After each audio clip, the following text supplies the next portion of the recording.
Hello, ladies and gentlemen. So, welcome to the second episode of this particular podcast series. And today we have an amazing guest. We have the CEO of Indus Net Technologies, Mr. Abhishek Rungta himself.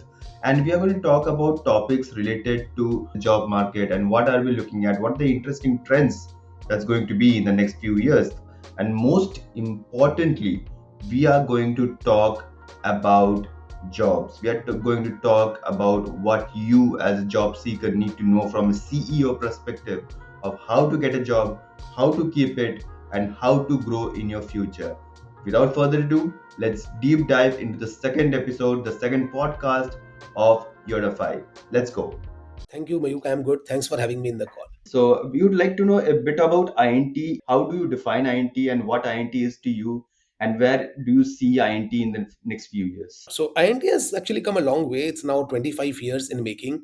It started as a hobby project to make some pocket money. However, it has evolved into a small institution in itself, where more than the team at INT runs the company. They come up with new ventures, new ideas, and they kind of steer the company in that direction. So fundamentally, INT is a product engineering company, digital product engineering company, and we work for BFSI and healthcare sector.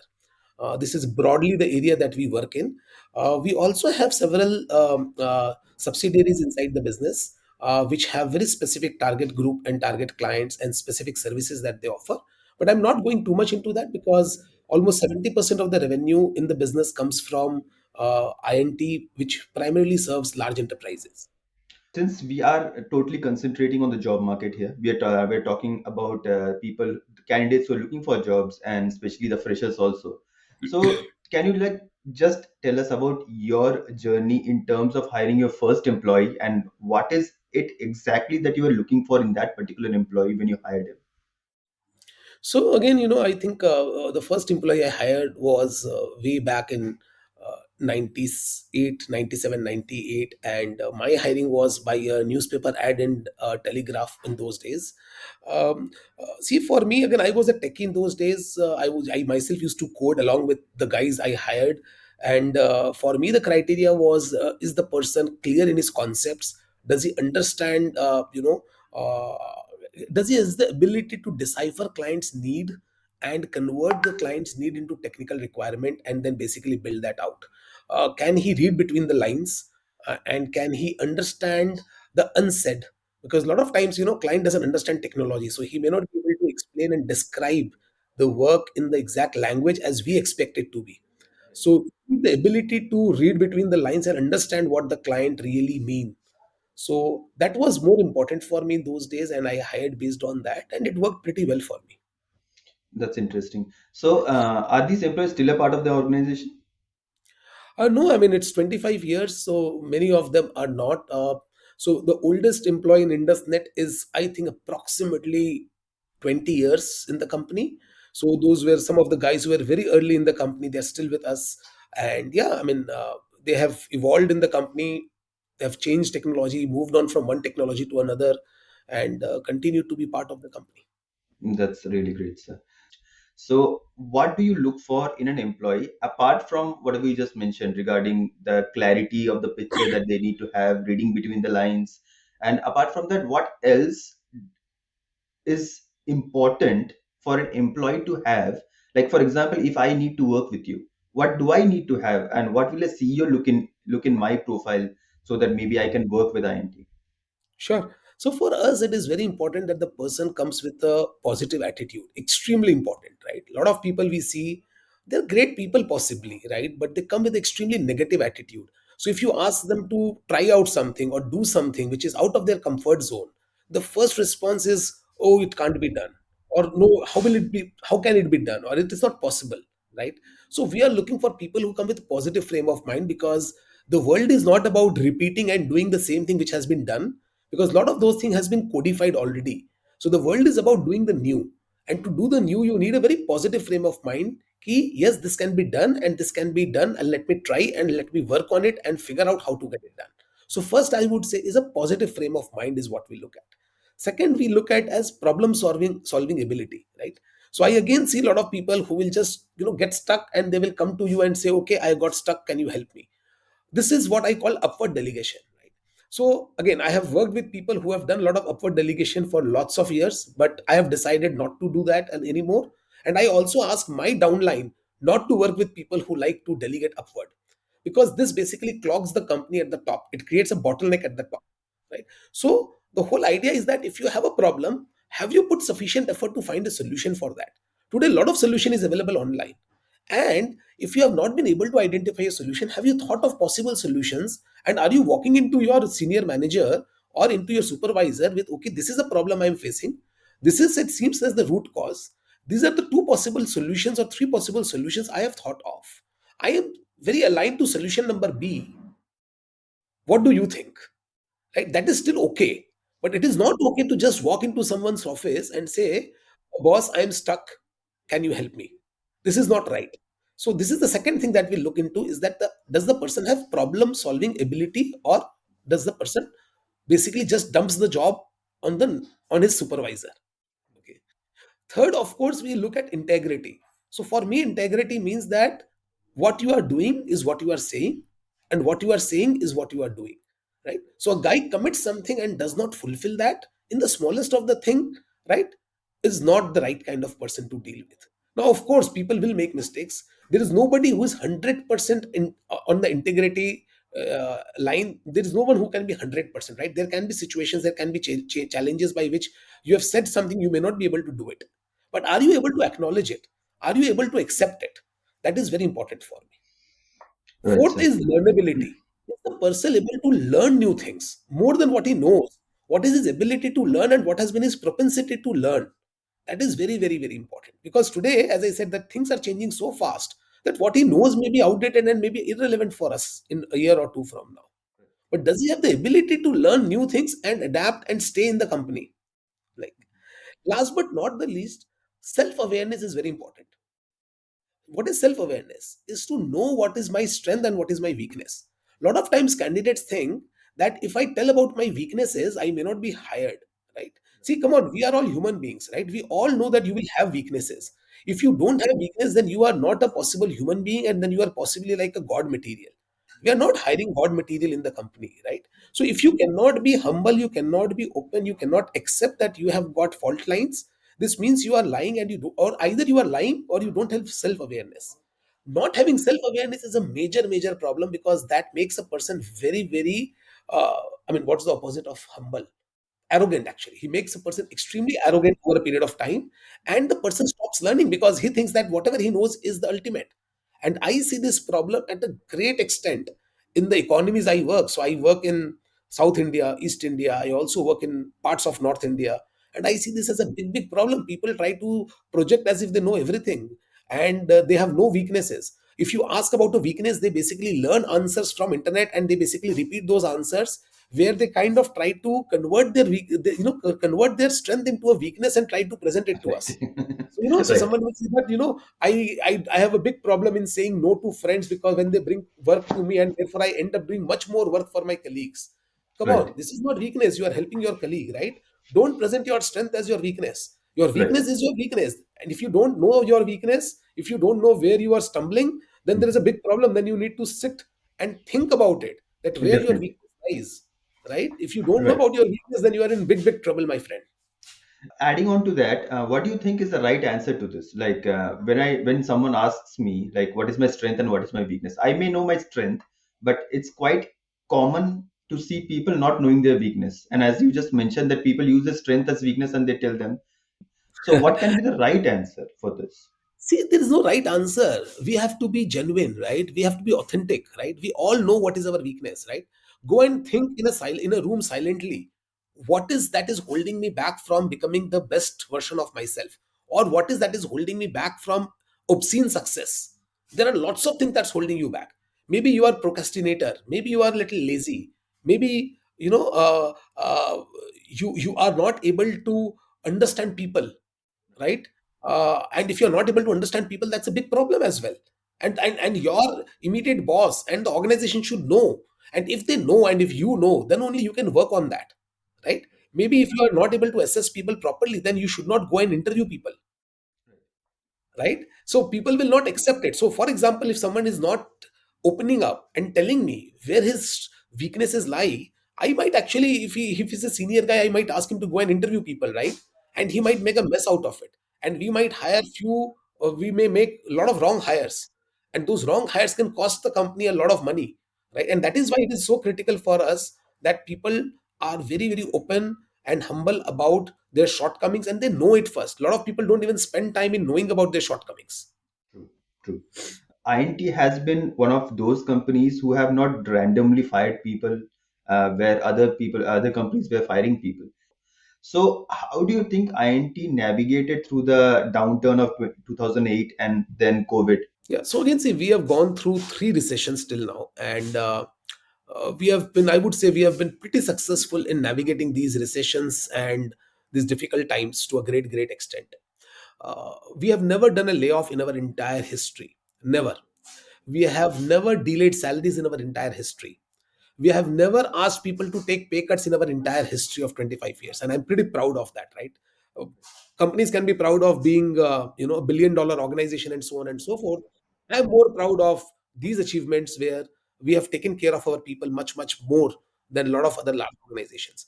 Now, what is the fundamental belief behind it? How it has worked is very simple, right? First of all, we try to hire very carefully. We don't try to just bring in people for the sake of bringing in people, right? But we make mistakes. So we get overstaffed at times. It's not that we never get overstaffed. We do get overstaffed. It's not that we don't get wrong kind of people inside the company. We do get wrong kind of people. But if we get into that situation, we assess them, we give them an opportunity to fix them. If they're able to fix them by accepting that they have shortcomings, we would love to keep them and we keep them. But yes, if they are not able to come up to their shortcomings, if they are not able to fix themselves, if they are not able to move up in the game, then of course they have to leave. So we will not lay off people because we don't have work or we have cash flow issues, right? There has been situation where cash flow wise we were running in minus and I had to take a loan to pay out the salary on first of the month. I have done that, right? But we will not fire just people because we have cash flow issue. We will ask them to leave if they are not keeping up to the expectation, if they are not improving themselves, if they are not learning new technologies, if they are not performing. For us, bringing a person in and asking a person to go out is all linked to performance, right? And there also we may have made mistakes. So again, I am saying that we are not a company which has not made mistakes. We might have made mistakes where we have not been able to identify performance. We may have wrongly identified performance at times, right? We may have asked decent people to let go because we may not have been able to understand their performance at that time. We may have made mistakes, but the idea is that the mistakes were honest mistakes.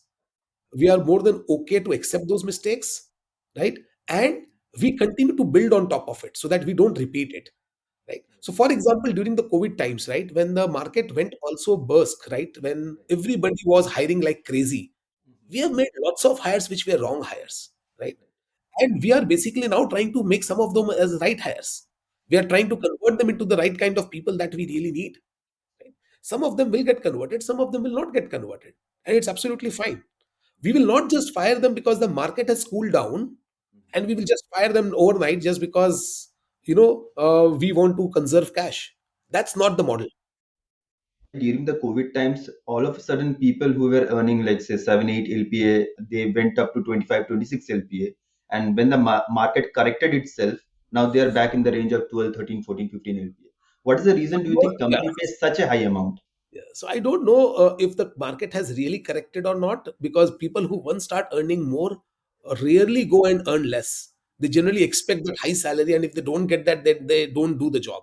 Or they, at times, I've seen that people just go and sit at home when they don't get that desired salary because they feel that they are worth that, and if they are not being paid what they are worth, then I will not work. That kind of attitude creeps in, right? Right, definitely. Not a great thing to have, but I mean, I am no one to judge them or no one to comment on that. That is just my personal view that this is not great. What has actually happened during COVID times? Few things that happened. Number one is that the world realized that we have to work at home and a lot of things has to go digital. So digitization, what is supposed to happen in 10 years happened in few months, right? In fact, in 10 months. A lot of people say what was supposed to happen in 10 years happened in 10 months. So digitization was like took a massive upcycle. And in that, every company wanted to digitize, every IT company got contracts for digitization, and there was a huge pull for talent, massive pull for talent. So that was one of the aspects.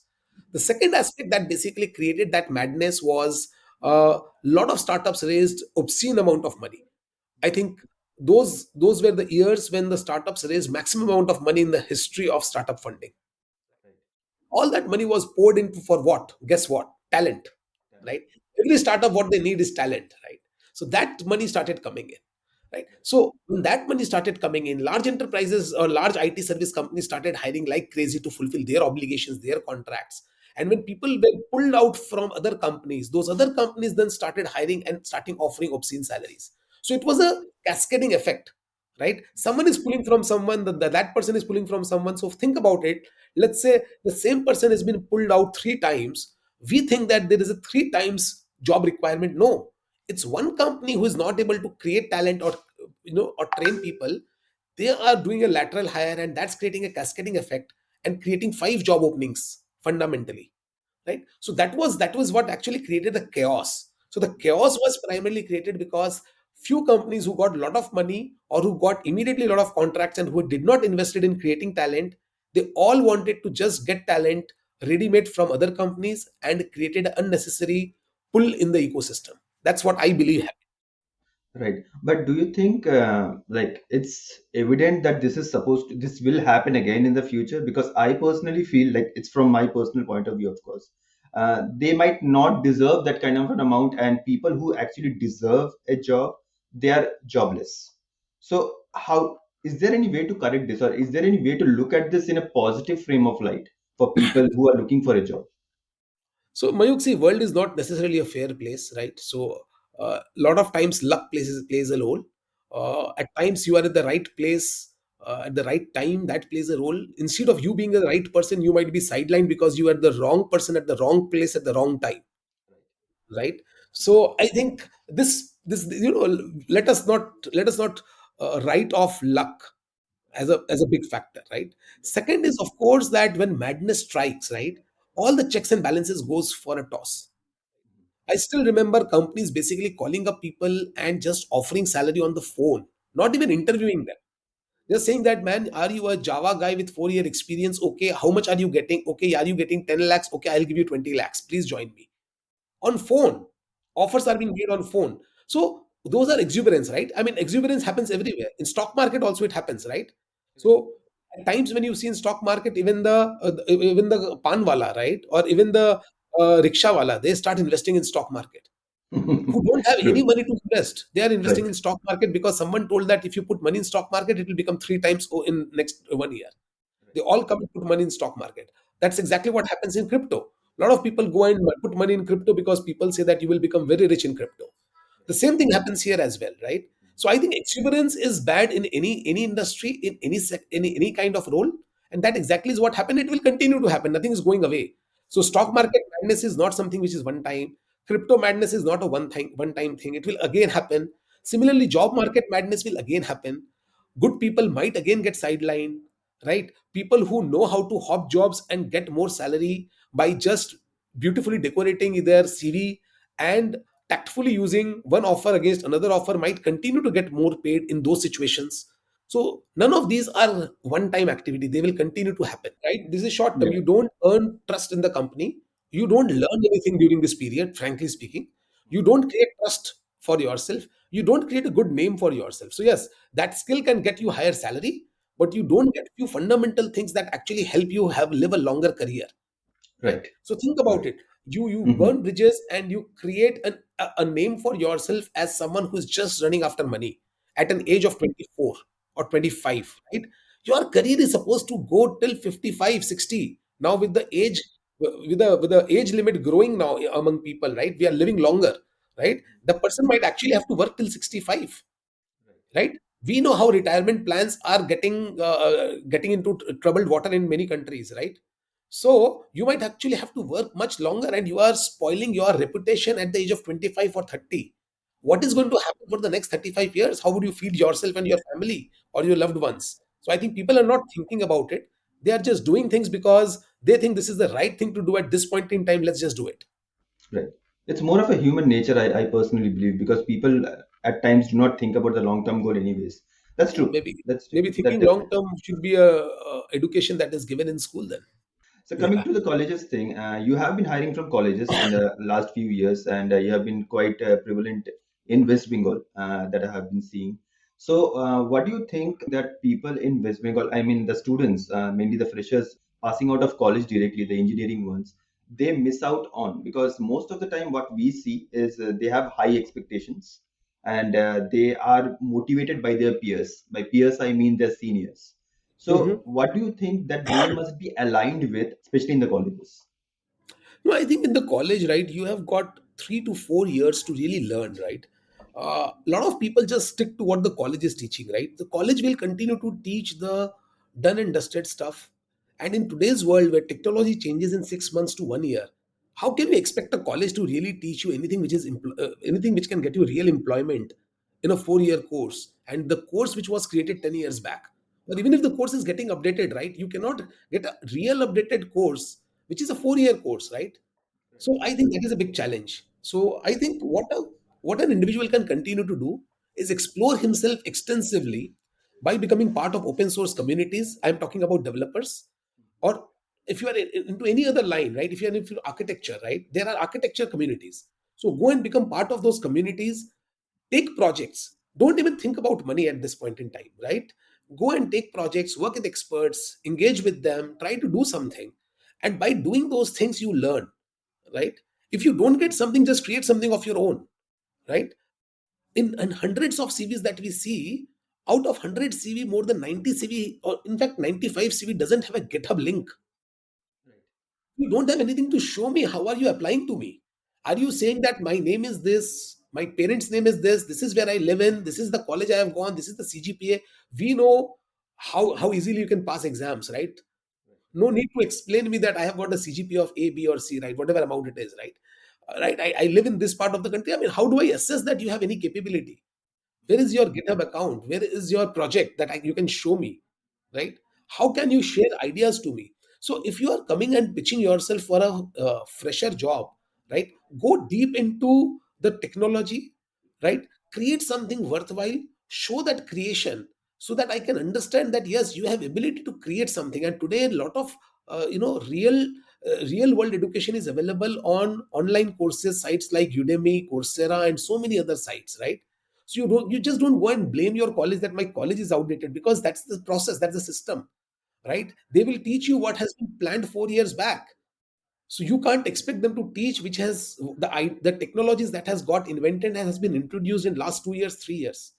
So you have to learn it, you have to understand, you have to build on top of it, you have to continue to be at the cutting edge of it, right? And that is how you see there are a lot of amazing startup founders who are right out of college and they are like outstanding developers, great developers, and they have built products which has changed the world, right? And if they can do it, why can't you do it? That's the whole point, right? So I think you need to think of yourself like a creator. An engineer is supposed to be a creator, and the software engineer has such a good option because you don't need heavy mechanical stuff, or you don't need large civil projects to learn. Your whole project can be within your laptop. It can be just 200 to 300 files of code, and you have really created something unique and great, right? So don't let this opportunity go by. And as IndusNet right now, what we do is we are not necessarily doing a lot of hiring directly from college nowadays. We have changed our policy a little bit. So half of the hiring has moved to accelerated learning companies like the Newton School or the Masai School and so on and so forth, because they actually push people towards the end of their career to really learn the skills that are required in today's world. So we are not teaching someone from absolutely zero, because most of the college graduates when they come, unfortunately we have to teach them from zero, which is becoming a big take, big ask on us. So we have moved over 50% hiring to such online finishing schools, and it has worked great for us. Sir, in addition to that, I would like to ask a very simple question or something that we have been discussing, debating for a long time also. The starting salary, the salary structure has not changed for freshers over the last maybe 10, 15 years. What do you think Mhm. is the reason, and how do you think this is going to evolve in the coming days? Yeah, because in most cases the quality and knowledge of the people have also not changed in last several years. they're still the same, right? You have to still take them and train them, and take them through the whole process. Take 3 months to 6 months to get them to be even someone who can be put on a project even as a trainee developer, right? So why should companies pay them more if their capabilities have not changed over so much time, right? So I think it will change, right? I mean, I have seen the freshers who are even getting 20 lakh rupees starting pay. I have seen them, right? But they have taken themselves through that grilling experience, where they have learned new technology, built something of value, showed it to the other person, and the other person is really blown away from the quality of work this guy has done. And I have seen myself several such people. Like, I met a guy, who came to my office, who was in school, right? And he actually built a assistant robot which can actually communicate with you and talk to you, because if you are lonely, you need someone to talk to. And he actually built the whole robot. He was not even in a college. If if kids can do it, why can't college graduates can do it? That's my big question. And I think that's something that people should sit and think about. Maybe it's because of the mindset. People are not evolved yet. Maybe they are still of the views that the college will give me the job. That's it. Yeah, so if you think Nothing. of college being a job earning instrument, I think you are thinking it all wrong and you are starting it all wrong, right? College is possibly your social circle building equipment, maybe somewhere where you go to get that free time to learn, where you get this creative time to build yourself up. In this meantime, learn some skills, get some fundamentals cleared, build a good network of people from which you can grow, right? As we also know that you are average of five people around you, right? So who are the five people that you are spending time with within the college? What kind of things are you discussing? What kind of plans are you making for your life? All these things matter. We can see the technology is evolving every 2 3 years. Like what I know right now, it might become outdated maybe 2 3 years down the line. No, not 2 3 years, 6 months, six Six months to months. 1 year max. So 6 months. I had a view of 2 3 years. So it's 6 months now. So keeping that thing in mind, what is the technology that you are most excited about, and why? See, again, I think Web3 is going to be really, really big. It's in the same nascent stage when internet was, when I started building on internet way back in 97. I think Web3 is obviously much more talked about because of social media. Otherwise, I think at a evolution phase, we are still where internet was in 97. Web3 is there right now. I think it has a huge, huge opportunity going forward. We cannot just discount it because of certain roadblocks that we see. Like in 97, people were not building online streaming because internet was not fast enough. And there were a lot of other constraints, right? So a lot of applications that people wanted could not be built on Web 2.0, right? So it is a proper evolution, right? Web 1.0, Web 2.0, and now we are talking about Web 3. So I think Web 3 is being underplayed by a lot of people. I personally am very excited about this because it is not about a technology shift, it's a paradigm shift. It's a way applications are built. It's a complete decentralization of literally everything. Decentralization of organization, decentralization of technology, decentralization of storage. Think about anything and how do you decentralize it? That's Web 3, right?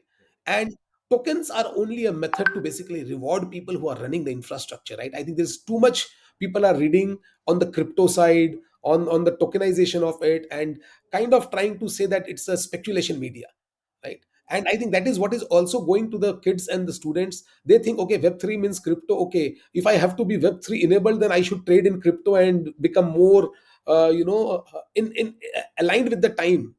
And Right. that's the wrong idea, right? Web3 is about decentralization. There's a huge community building outstanding products and tools, right, which will be used in future, right? I think students and fresh graduates should look at it very, very seriously. If they are not doing it, they are missing something, and they will be again in the catch up mode, in my opinion, in 5 years from now. Right now it's there, right? In college, you're not expected to earn in college, right?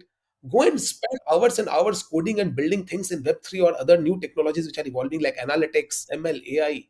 Build anything. There's a lot of public data available on which you can work, right? And if you can work on those and build those tools, you are building a huge portfolio for yourself, a GitHub repository for yourself. When you go and talk to a prospective employer, right, out of 100 people you stand out, right? I can guarantee you, doesn't matter which college you are from, if you have got that kind of a repository of work that you have done in 4 years, right, you will at least get paid 2 to 3 times than what your other colleagues are getting paid on day one. of your job. So adding to that, do you think that people right now, if I'm talking about India, do you think people here we have the right set of materials available for a person to learn Web 3.0? I think there's a lot of material available absolutely in open access for everybody. The MOOCs from the best colleges and universities are available. Web3 is a fundamentally open model, right? It's like open source, right? All the content around Web3 is available, right? You read something, you get stuck something, you search about it, you will get to know about that particular point. Then you go back and start reading, you will get stuck again somewhere, you again go and paste it in Google, you will learn about that, you come back. So it's a learning, it's an intent of learning, intent of discovering, being curious is what is missing. It's not the content is not missing. There's a huge amount of content which is available, and massive amount of peer help is available, not just content. Massive amount of peer help is available. But you need to come up with an open mind, right? You also need to come up with the mind to help others and share your knowledge. I have seen in open source community, a lot of Indian developers, they just go to take, right? If you go to take, okay, you will be labeled as someone who's just a taker. You also have to be labeled as someone who's a giver, right? Again, this is, I'm not trying to generalize, it's just that I have seen a lot of people do that. There are a lot of amazing Indian contributors in open source as well, and salute to them. But I think Web3 also, there is a lot of amazing Indian guys who are doing outstanding work on Web3. But what I'm just saying is, for the new college guy who thinks that, okay, let's go on a forum, what should I do on a forum? Okay, let's search for a problem, find an answer, copy paste that answer. Or let's go online in a forum, don't even read the forum, just ask a question and someone answers me, and then I take that solution and go away. And that's my first day and last day in that forum. That's not what is expected out of people in a hyper connected world which is thinking long term. Mhm. Interesting, interesting. That most importantly, it becomes prevalent for the person who is actually trying to learn something to maybe go ahead and explore whatever it's there outside, right? So That's right. maybe get into the communities, get into the skill set building, talk to people, network, and maybe that's how they can build a connection. Coming down to something very basic, we have the freshers and we have the experienced professionals who are looking for a job. What do you think, apart from the skill set, like let's keep the skill set aside, the technical skill set aside, so what do you think is missing in them apart from the very technical aspect of things? What else can they do? Like maybe the communication, the body language, there could be multiple other factors which you are looking at. Yeah, so Mayuk, I think, see, I very strongly believe in a fact that, people need to work on their strengths and not on their weakness only. They should more work on the strength than on the weakness. So if I'm technically very sound, right, let me work on my technical capability so much that I become so sound technically that nobody cares to ignore me even if I can't communicate well. I think that should be the approach, right? Uh, Obviously, you can go and improve your communication skills. That's great. But what about working on your strength at a level where you become indispensable in that technical domain? If someone is really good in Python, can you really become so good in Python that you are the best guy in the room, best guy in the city, best guy in the state, best guy in the country in that capability? I think that is how I think people should start exploring themselves, and then see what, to what extent they can go. Because and then of course they should also explore other skills and capabilities. I'm not saying that you should just become a one trick pony, if I can say that. You have to learn other tricks also to become more holistic in your approach, so that you can solve complex problems, because no problem today is one dimensional, they have multiple dimensions to it. So the more you learn how to solve multiple dimensions, right, you get better and that better at solving real problems, and you become more and more valuable. But even if you become one of the best in one single area, you are still valuable. But what is not valuable is just hearing, being very shallow in 10 different things, just hearing from people and talking about it, and still trying to just talk to people to figure out what is the future of this, what is the future of that. I see a lot of people keep doing that day in and day out, right? They're extremely shallow in almost all the things that they know about, and that doesn't help. Right. So I personally thought maybe apart from the technical aspect of it, people are very much underconfident when it comes to presenting themselves. Like, for example, sitting in front of a camera, these days we have a lot of interviews happening in front of the video, right? So people are Mhm. not at all confident sitting in front of the camera, even looking at the camera and talking. And Right. that kind of creates a kind of view to the other person that the person is not confident with his own self. So, Maybe. yeah. So that Exactly. happens when when your hiring is purely based on interview, right? And that is why we were trying that our hiring should be based on tasks, right? So for at least all my direct reports, I have given them tasks. If they don't have time to finish the task, I don't want to hire them. I'm sorry. If you don't take this job seriously, if you are not serious enough to do a small task to show me your ability, I'm not going to hire you. You can be the best guy in the room, but I'm not going to hire you, right? I would like the other person to show time commitment. I would like the other person to show overall commitment to the job. Show me your skill a little bit. Let's talk, let me understand and dig deep into what you know the best rather than what I want you to know, and see if you really bring some value on the table. All my hiring personal at a personal level has been done on that way. I want my team to do it that similar way. A lot of them are also doing it. Some of them need to learn and upgrade, obviously, because hiring itself is a massive skill, right? And none of us are perfect at it. We are all in different phases of our journey in this. Right, sir. So how is the market looking like before COVID and right now? What do you think, and how do you think the market will evolve from going forward here onwards? See, market is great at all times, right? See, technology is never not see technology fundamentally is going to remain hot for next 15-20 years. There is no reason it will get even slightly colder, right? Are you on the right track? Are you building yourself in the right way? Are you going and working for the right company, solving the right problem is what matters, right? Do not fall in for the gimmicks and the short term thinking. If you don't do that, I think you are all well set. Technology, don't go by the markets, right? Markets are not the right reflection of the real need. This generation and the future generations will need technology in everything that they do. You may not be able to get a job, but then you are nobody can stop you from creating new technology which can change lives and world for tomorrow. You can become an entrepreneur, you can become an inventor, you can become anything. And I think technology has democratized career growth in the world, right? A guy in the village also, if he has access to a laptop and internet, right, he can learn, he can develop himself in any capability. Technology builds something outstanding and create a product which everybody in the world will use tomorrow. And based on that, he might become a multi billion dollar, he might have a multi-billion dollar empire which is much bigger than the richest man in the country, right? So that kind of a democracy of wealth has never been seen in past, and that has what technology has brought into us, right? So I don't see any kind of a slowdown anywhere. Anyone who talks about slowdown, I think they don't even understand what the technology world means. Right.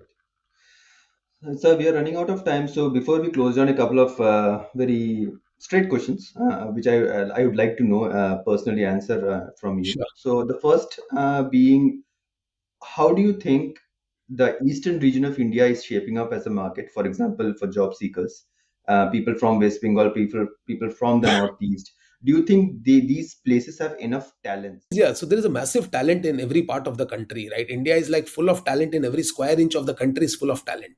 Let me first tell you that, right?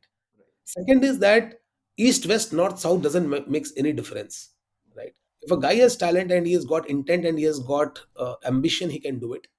Now, coming about opportunity, now see in 2001, right? The world became flat for corporations.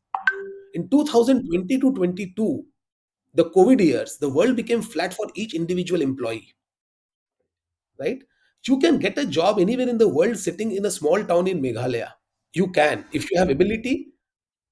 The world is at your fingertips on internet. You can do good work. You can post your profile to the best of the companies showing your work. You cannot just send a CV which has nothing, which doesn't even differentiate you. Then you don't expect job, right? You show what you have done, and I can guarantee you that you can get job anywhere in the world. Sitting in Meghalaya, I think you can get a job in Google, California. I mean, we are pretty open on that front. So we would keep hiring people from anywhere where we can lay our hands on. Right. So what's your view on hybrid market? Do you think hybrid is here to stay? Yeah, absolutely. Hybrid is the way to go. I think companies, a lot of teams will be r- fully remote. Some teams will be in-house. Some teams will be like coming to work 2 days a week, 3 days a week. I think a lot of these experiments will continue. It will eventually settle down, and eventually the world will move towards remote working, and it will kind of get there. It will become a standard, I think, in 20 years from now. But I think the movement has started. The COVID has initiated the movement, like internet initiated the movement for e-commerce, right? There was a maddening move that happened in 2000. Everybody thought everything is will become e-commerce, but that failed because the infrastructure and the societal changes did not happen the way it should have happened for everything to become go on e-commerce, right? Everything did not become digital, but eventually, if you see exactly 20 years from then, actually most of the things have become digital today. Right. Similarly, in 2020, you got the taste of work at home, you got the taste of remote work. A lot of people thought everything will become remote suddenly. Right. Everything will not become remote. We will again go back to the normal way of living, right? But the seeds have been sown. So over a time, over a period of time, let's say 10 years, 15 years, right? Like the way e-commerce have become part of our life today, remote work will become our part of our life in 10 to 15 years, I believe, maybe 20 years. But I think this timeline is very difficult to predict because it's about change in human behavior and solving certain issues, in the infrastructure, in the way we live and work fundamentally. Once those are resolved, I think we will see that happening. Great, sir. So before we leave, final some valuable tips for job seekers in this tough market. How can they make sure that they can always find a job? No, I think if they are just as I said, if they are doing their job right, if they are learning and if they are creating their own projects, or if they are contributing to open source, if they are, I mean, if they are good people, they will always have jobs, right? There is no lack of demand for great programmers in this world right now. No lack of demand there. So my best wishes to all of you, to the listeners of this podcast, and yeah, so please go ahead and make it big.